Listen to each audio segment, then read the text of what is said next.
Saudara yang dikasihi Tuhan, Allah itu maha kasih, benar. Allah itu mengasihi semua manusia tanpa memandang agama, benar, 100% benar. Tapi saudara yang dikasihi oleh Tuhan, dengarkan ini. Allah itu maha kasih tanpa syarat, tetapi iman Kristen tidak sampai di situ. Ajaran Alkitab tidak sampai di situ. Ajaran Yesus tidak sampai di situ.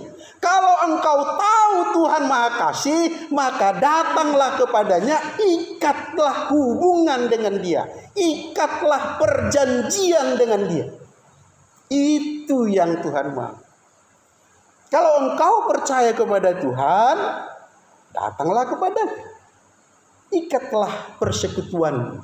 Dan itulah yang Tuhan senang dari Abraham, Ishak, dan Yakub. Mereka mengikat perjanjian kekal. Perjanjian kekal Allah dengan Abraham adalah Abraham dan keturunannya akan menjadi umat Tuhan, akan menjadi milik kepunyaan Allah, dan Allah sendiri akan menjadi Tuhannya Abraham. Itulah isi perjanjian abadi antara Abraham dengan Allah. Perjanjian abadi itu diturunkan kepada Ishak, bukan kepada Ismail, bukan kepada yang lain.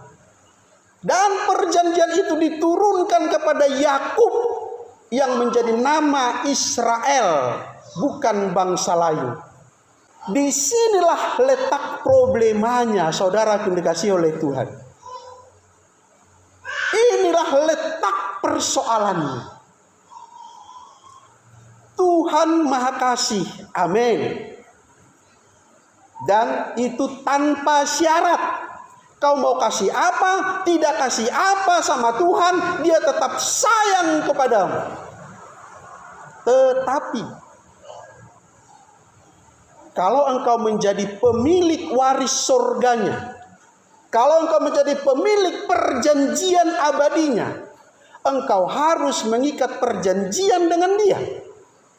Coba kita buka Kejadian 17. Kita baca sama-sama lagi. Kejadian pasal 17. Bagaimana isi perjanjian abadi antara Allah dengan Abraham. Dan itu harus turun juga kepadamu dan keturunanmu. Kejadian 17. Ayat 7.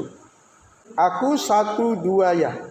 Aku akan mengadakan perjanjian antara aku dengan engkau serta keturunanmu turun-temurun, menjadi perjanjian kekal, supaya aku dan Allah, jelas ya, isi perjanjian kita, perjanjian abadi antara engkau dengan Tuhan, dia harus menjadi Allahmu, Allah keturunanmu selama-lamanya. Maka engkau menjadi milik kepunyaan.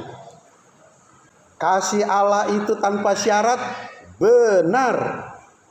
Tapi perjanjianmu dengan Tuhan itu bersyarat. Itulah masalahnya. Itulah letak persoalannya, saudara. Kalau engkau sudah mengikat perjanjian dengan Allah, dia itu Allahmu yang harus kau taati, yang harus kau beribadah kepadanya. Kalau engkau melanggar itu, patutlah kau dihukum. Itu dia. Sekarang kita inilah anak-anak perjanjian kekal. Amin. Bukan yang lain. Itulah untungnya kita ikut Yesus. Ketika kita percaya dengan Yesus, percaya dengan Injil, kita mengikat persekutuan dengan Yehova, Allah Yahweh, Tuhan semesta langit.